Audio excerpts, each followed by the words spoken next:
Est-ce que ça fonctionne? Bonjour, bienvenue. C'est le sprint final de cet événement sur le sport média.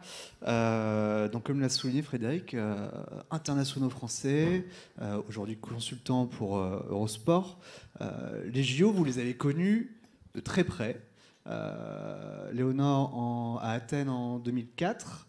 Laurent, Barcelone 92, escrime volée. Comment on aborde les JO? Quelle a été votre expérience personnelle à ce moment-là, en tant que sportif? Oui, bonjour. Alors moi j'ai participé à 3 Jeux Olympiques, Athènes, Pékin et Londres, avec des expériences complètement différentes. Je dirais que la première, à Athènes, j'avais 20 ans, et pour moi c'était la réalisation d'un rêve. J'avais découvert les Jeux via la diffusion des Jeux d'Atlanta, et j'en avais rêvé. Et donc pour moi c'était énormément d'excitation, la réalisation d'un rêve, la concrétisation aussi d'un travail énorme, de choix de vie, parce qu'en tant qu'athlète, parfois on oriente ses études, son parcours en fonction de cet événement-là. Et aussi beaucoup d'enthousiasme, et aussi de la responsabilité, l'envie de bien faire, l'envie de performer, et de pas louper le coche d'une certaine manière, parce qu'on sait que ça ne va pas forcément se reproduire par la suite. Donc c'est un mélange de toutes ces émotions-là, qui sont après différentes quand on les vit avec plus d'expérience ou avec un statut différent. Mais voilà, dans les grandes lignes, comment je les ai vécues à Athènes. Je vois que ta caisse, Laurent, de ton côté. Oui, effectivement, il y a beaucoup de... Bonjour à tous et à toutes. Beaucoup de parallèles, de vécu avec Éléonore. Il y a le côté émotionnel, qui est aussi hyper important justement à anticiper, parce que les JO, c'est vraiment une compétition à part. Et il n'y a que quand on la vit et quand on l'a vécu qu'on peut justement faire la différence entre un championnat du monde, un championnat d'Europe, qu'on a plus l'habitude justement de vivre et de faire vivre. On vous voit d'ailleurs là derrière, à l'époque. Ouais, c'est ça, dans nos postures de compétiteurs, on peut dire ça. Non, mais voilà, il y a le côté émotionnel qui est hyper important et prégnant. Et c'est vrai que moi, sur mon unique expérience olympique en tant qu'athlète, j'ai eu personnellement, puis même dans l'équipe, on a eu beaucoup de difficultés justement à appréhender cet aspect émotionnel et à s'en dépatouiller. Donc voilà, il y a vraiment ce phare-là, ce focus, bien évidemment planétaire, mais aussi cette responsabilité. Moi, je rebondis sur ce mot-là, parce qu'à un moment donné, on incarne vraiment la représentation de tout notre sport. Tous les fans, tous nos proches, tous ceux qui nous ont accompagnés justement à pouvoir vivre ces Jeux. Et donc, on a une grosse responsabilité. Donc voilà, c'est un aspect aussi qui est délicat à envisager aussi, tant qu'on ne les a pas vécus, ces Jeux.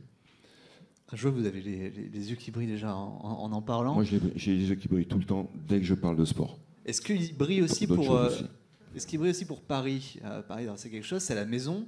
Comment vous l'abordez ça? Comment vous le voyez? Quel est votre ressenti justement par rapport à ce Paris 2024 qui arrive à pleine vitesse? Excitation, bien évidemment. Grande excitation. Et là aussi, il y a cette notion de faire comprendre. Moi, j'aime bien cette formule, c'est que le sport en France est suivi. On a vu les chiffres, on a vu l'investissement des marques qui accompagnent cet événement-là. Mais je pense que le faire comprendre aux Français que le sport, c'est quand même quelque chose d'extraordinaire dans une vie, bien évidemment, mais surtout aussi dans une énergie, dans une culture.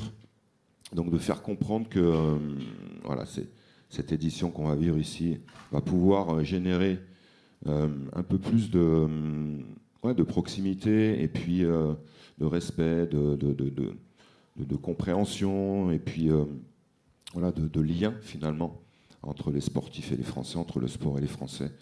Je pense que c'est vraiment une très très belle occasion, et puis nous justement on va être relayeur de en tout cas moi de cette ambition-là, de cette volonté-là, via justement l'opportunité qui nous est offerte grâce à Eurosport, de pouvoir aussi faire passer ces messages-là.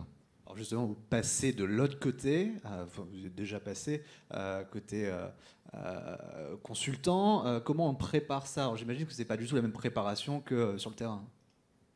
Alors moi, il y a une préparation qui est presque naturelle parce que je reste au contact de l'escrime et du sabre, donc je suis les sabreuses un certain nombre de fois dans l'année. Je suis toutes les compétitions, donc il y a pas uniquement de sabre d'ailleurs, toutes les disciplines de l'escrime, fleuret, épée également. Donc il y a cette mise à jour constante sur les résultats, l'actualité des sportifs, comment ils sont, s'ils ont des blessures, quelles sont les difficultés potentielles rencontrées, les échanges aussi avec les entraîneurs. Moi, j'ai une activité professionnelle aussi dans le sport à l'INSEP, donc j'ai aussi une connaissance des dispositifs qui sont mis en place. Donc cette acculturation permanente, elle est importante. Et après, sur l'événement en lui-même, l'idée, c'est d'être calé aussi avec le journaliste avec lequel on commente, se faire des feedbacks sur ce qui peut être amélioré. Moi, je ne suis pas journaliste de formation. Et donc, il y a aussi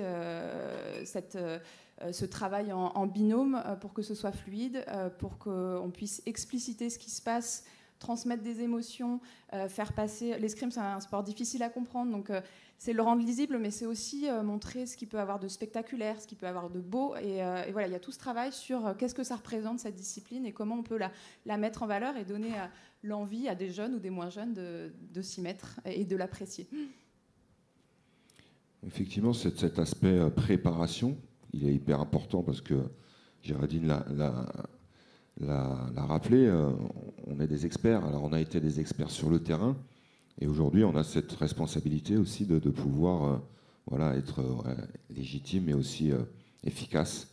Donc il y a un travail de préparation. Et effectivement, moi, au même titre qu'Éléonore, c'est que je suis au contact, moi, alors pas avec l'équipe de volley que je vais suivre sur le tournoi, mais des sportifs en général, parce que moi aussi je travaille à l'INSEP et moi j'accompagne la dimension mentale justement de la performance. Donc je me prépare aussi à mailler, on va dire, mon expertise de technicien du volley avec toute mon expérience de joueur et d'entraîneur, mais aussi de pouvoir ouvrir l'angle de ce que je vais pouvoir là aussi transférer et faire comprendre sur tous ces aspects psychologiques, mentaux qui existent dans tous les sports, dans toutes les performances. Donc moi je fais en ce moment, je construis un petit peu justement ma mécanique et ma mécanique mentale et aussi les discours, les messages que je vais faire passer avec cette double expertise, si je pourrais dire, le technico-tactique et aussi toute la dimension mentale. Donc c'est hyper intéressant finalement. En tout cas, moi, je me sers aussi de cette opportunité de pouvoir continuer de travailler sur mes postures et puis sur mon métier. Puis ça reste un travail d'équipe avec les journalistes. J'espère qu'on va y venir. On vient de terminer. Dernière question très rapidement. Combien de médailles au total pour la France cette année? On n'a pas de réponse. Au maximum? Ouais. Je ne suis pas bon en pronostic. Beaucoup en escrime. Beaucoup en escrime, super. Bon, merci beaucoup. Moi, je voulais juste rajouter, justement, tu parlais d'équipe. Géraldine a rappelé justement le lien. C'est intéressant aussi de pouvoir nous être dans cette situation-là. On est en totale confiance. On fait partie d'une famille. Enfin, en tout cas, moi, c'est comme ça que je le considère. On fait partie de la famille Eurosport. Il y a cette récurrence de contact. On n'attend pas tous les 4 ans pour se voir.